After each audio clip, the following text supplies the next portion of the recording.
विश्वामित्र जी वशिष्ठ जी को सच से हराने की कोशिश की, पर वे सफल नहीं हुए। विश्वामित्र जी को लगा कि क्षत्रिय होकर मैं ब्राह्मण के आगे हार गया। अत्यधिक बलम क्षत्रिय बलम ब्रह्म तेजो बलम बलह, छात्र तेज को धिक्कार है। उनके अंदर संकल्प जागृत हुआ कि मैं भी ब्राह्मण बनकर वशिष्ठ को नीचा दिखाऊंगा। बस होर प्रारंभ हो गई। विश्वामित्र जी ने घोर तपस्या की। तप बल विप्र सदा बरियारा, तपस्या के द्वारा वे ब्रह्मर्षि की उपाधि पा गए। लेकिन वशिष्ठ जी जब तक उन्हें ब्रह्मर्षि नहीं कहते हैं तब तक विश्वामित्र जी को संतोष नहीं होता। विश्वामित्र महामुनि होने पर भी अपने यज्ञ की रक्षा नहीं कर पाते हैं। वे यज्ञ में विघ्न बाधा डालने वाले असुरों को परास्त करने में अपने आप को असमर्थ पाते हैं।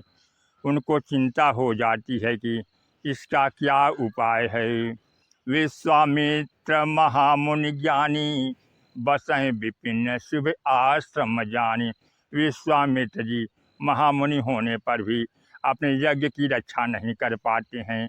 वे यज्ञ में विघ्न बाधा डालने वाले असुरों को परास्त करने में अपने आप को असमर्थ पाते हैं। विश्वामित्र जी को चिंता हो जाती है कि इसका क्या उपाय है। उनको लगा कि यह तो केवल भगवान के द्वारा ही संभव है।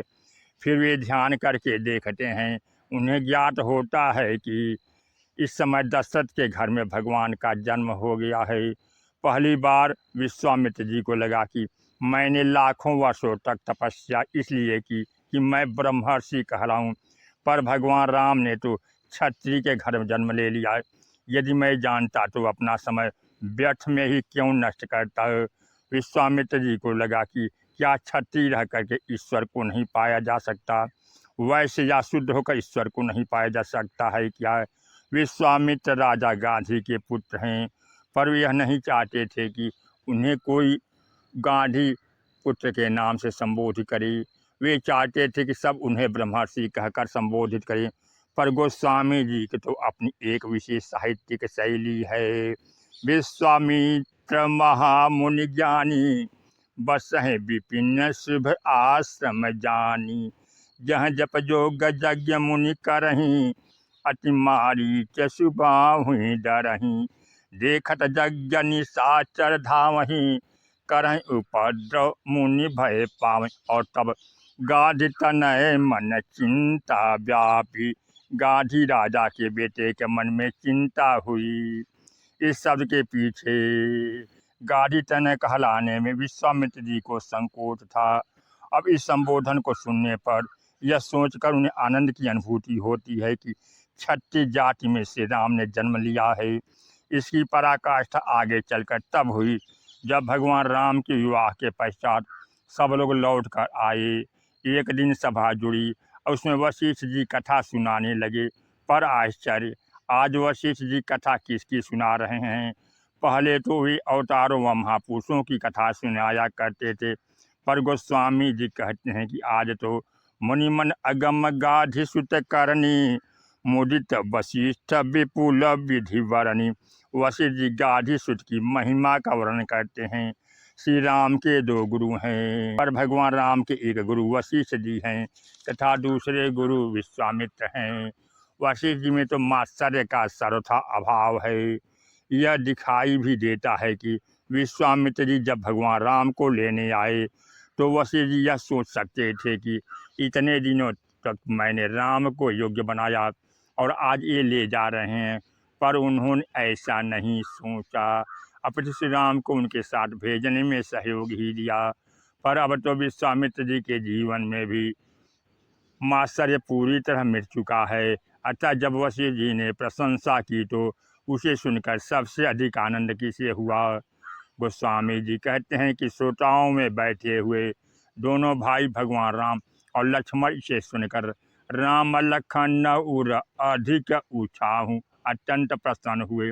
भगवान राम ने लक्ष्मण की ओर देखा। कहने का अभिप्राय था कि चलो, हमारे दोनों गुरुओं में जो विरोध था आज वह पूरी तरह मिट गया। मात्सर्य की यह वृत्ति देखने में अत्यंत साधारण है और इसके द्वारा अच्छे काम भी होते हैं। इसलिए मास्टर की निंदा नहीं की जा सकती। पर भगवान वेद व्यास कहते हैं कि मास्टर की प्रेरणा से जो होगा वह वास्तविक धर्म नहीं होगा। विश्वामित्र जी आए और महाराज दशरथ से उन्होंने कहा कि आप राम और उनके भाई को मेरे साथ भेज दीजिए। लक्ष्मण जी का नाम उन्होंने नहीं लिया, उन्होंने तो केवल इतना ही कहा कि अनुज समेत देहु रघुनाथा, और लक्ष्मण जी जाने लगे। भरत जी यहाँ पर दावा कर सकते थे, क्या मैं अनुज नहीं हूँ? श्री राम की बात तो सबसे पहले मेरा अधिकार है, पर नहीं, उन्होंने बड़ी प्रसन्नता से दोनों को जाने दिया। इस यात्रा में दोनों भाइयों ने बड़ा यश प्राप्त किया, विजय प्राप्त की। जब जनकपुर से दूत पत्रिका लेकर आए तो उस समय श्री भरत खेल रहे थे।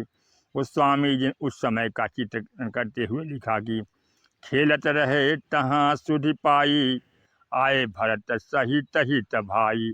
जब समाचार मिला कि भैया राम का पत्र आया है तो शत्रुघ्न को लेकर वे दौड़े चले आए।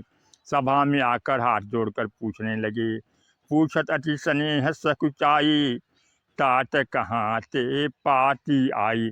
पिताजी कहाँ से पत्र आया हुआ है और कुशल प्राण प्रिय बंधु दो, अहीं कहूँ के ही देश। हमारे प्राण प्रिय दोनों भैया श्री राम और श्री लक्ष्मण इस समय किस देश में हैं और कुशल से तो हैं ना। महाराज श्री दशरथ ने पुनः पत्र पढ़कर सुनाया, यदि परिवार अथवा समाज में किसी का बड़ा नाम हो जाए तो सुनने वाला सोचता है, हाय हाय मैं तो पिछड़ गया। उसे बुरा लग जाता है, उसमें आश्चर्य उत्पन्न हो जाता है। श्री भरत भी सोच सकते थे कि यदि मैं गया होता तो आज मेरा भी नाम होता, पर धन्य है श्री भरत। पत्र सुनकर गदगद हो गए। सुनि पाती पुल के दो भ्राता, अधिक स्नेह समात न गाता। श्री भरत की आंखों से प्रेमाश्रु छलक करे। उस समय श्री भरत की दशा को जब लोगों ने देखा तो सारी सभा आनंदित हो गई। प्रीति पुनीत भरत कहीं देखे, सकल सभा सुख लहे विषय की।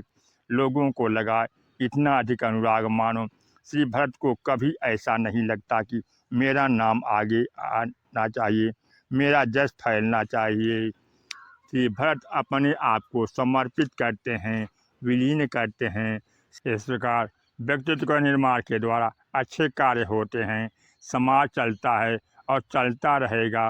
पर जिसे राम राज्य कहते हैं वह तो तभी संभव है जब व्यक्ति अपने व्यक्तित्व, अपने अहम तथा अपने नाम आदि को सर्वथा ईश्वर में समाहित कर दे।